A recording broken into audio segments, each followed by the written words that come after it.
नमस्कार, मी प्रज्ञा पंडित. कोकणचं वैभव असलेल्या सागर डिजिटलच्या बातमीपत्रात आपले सर्वांचे स्वागत.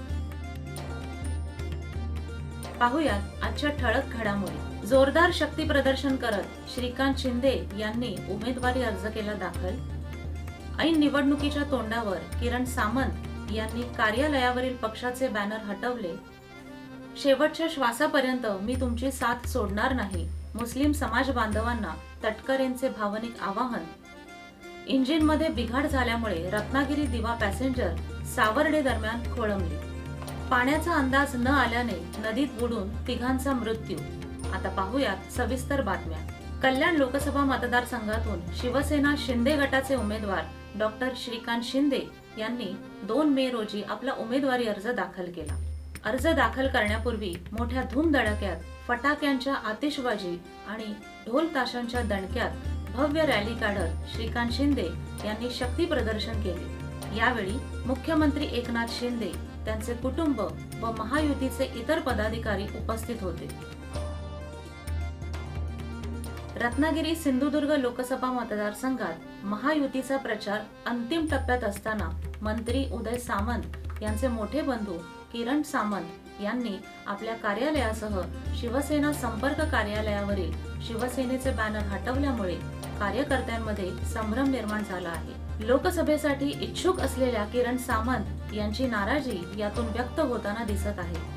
तर त्यांनी शिवसेनेचे संपर्क कार्यालय बंद करून तेथे स्वतःचे संपर्क कार्यालय सुरू केल्याने सामंत बंधूंमधील वाद आता पुढे आला आहे. निवडणुकीच्या पार्श्वभूमीवर प्रचारादरम्यान रोहा मोहल्ला येथे आयोजित जाहीर सभेत खासदार सुनील तटकरे यांनी उपस्थित मुस्लिम समाज बांधवांशी संवाद साधताना विरोधक अनंत गीते यांचा समाचार घेतला. यावेळी त्यांनी खलाटीत नाही शेत, गावात नाही पद आणि माझं नाव गणपत अशी बोचरी टीका गीतेंवर केली. गेली 40 वर्ष मुस्लिम समाज बांधवांशी माझे ऋणानुबंध आहेत, त्यामुळे मुस्लिम समाज बांधव माझी साथ सोडणार नाही याची मला खात्री आहे, असा विश्वास सुनील तटकरे यांनी व्यक्त केला. 12वीच्या परीक्षा जेव्हा आली तरी आपण आपल्या शाळेतून बसायची परवानगी सुद्धा मागितली नव्हती.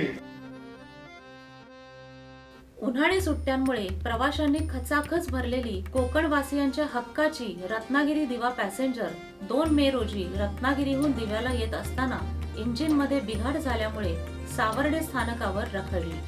तब्बल 2 तासांनंतर अन्य रेल्वेचे इंजिन लावून ही गाडी मुंबईच्या दिशेने रवाना करण्यात आली. ही घटना सकाळी 7च्या दरम्यान घडली असून यामुळे प्रवाशांचे हाल झाले.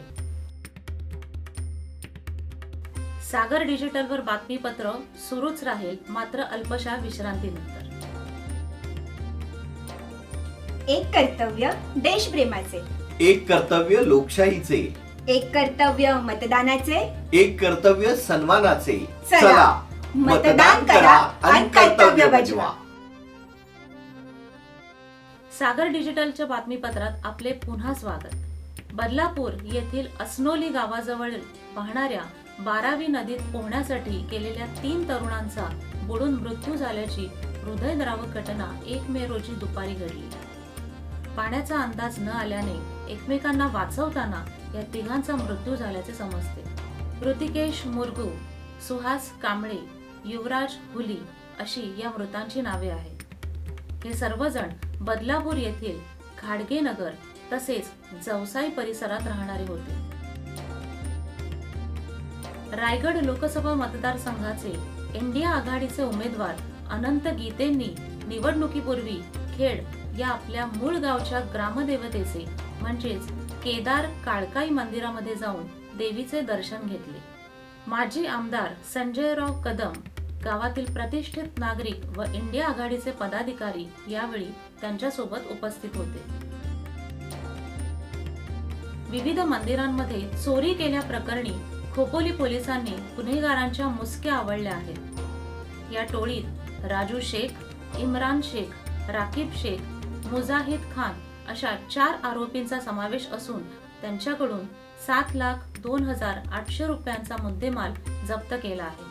अटक आरोपींच्या चौकशीत त्यांनी गोवा, पुणे, टिटवाळा येथील मंदिरांमध्ये चोरी केल्याची माहिती उघडकीस आली आहे. अटक आरोपींपैकी राजू शेख हा बांगलादेशी असल्याचे चौकशीतून समोर आल्याची माहिती रायगडचे पोलीस अधीक्षक सोमनाथ घारगे यांनी पत्रकार परिषदेत दिली. टीम तिथे पोहोचली. बाय दॅट टाइम ते आरोपी दुसरीकडे पळालेले होते. त्यांना पाठलाग करत करत मग या आरोपींना आपल्या टीमनी सावंतवाडी या ठिकाणी पकडलं. या होत्या सागर डिजिटलच्या बातम्या. या बातम्या संदर्भात आपल्या सूचना आणि प्रतिक्रियांचे आम्ही नक्कीच स्वागत करू. पुन्हा भेटू लवकरच नव्या बातम्यांसह. तोपर्यंत धन्यवाद. सागर डिजिटलच्या यूट्यूब चॅनलला लाईक करा, शेअर करा, सबस्क्राईब करा आणि ताज्या घडामोडी नियमित पाहण्यासाठी बेल आयकॉनला प्रेस करा.